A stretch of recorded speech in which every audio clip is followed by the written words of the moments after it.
to the issue of the various compromises that are out there, there is unfortunately in the Princeton process, as it's called, a consensus on the definition on the crime of aggression, and as John has eloquently stated, there's no lawyer that likes that language. It's language that reflects a kind of a diplomatic compromise.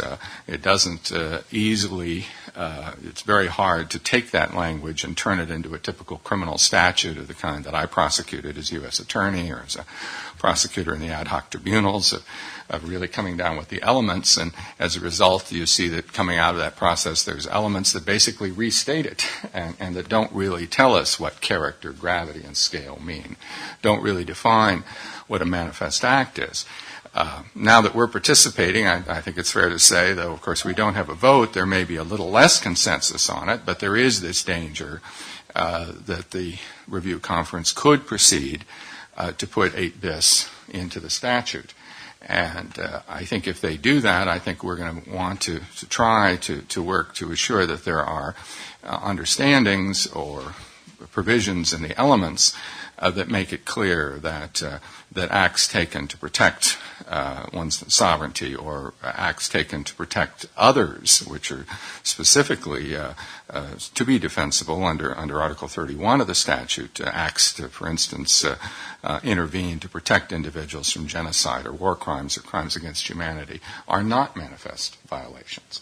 And additionally, the complementarity point, that we really don't want to see this statute becoming the basis of prosecutions at the national level, simply because it's put into the ICC statute. There's this expectation that countries that are responsible should then go to work and amend their statutes.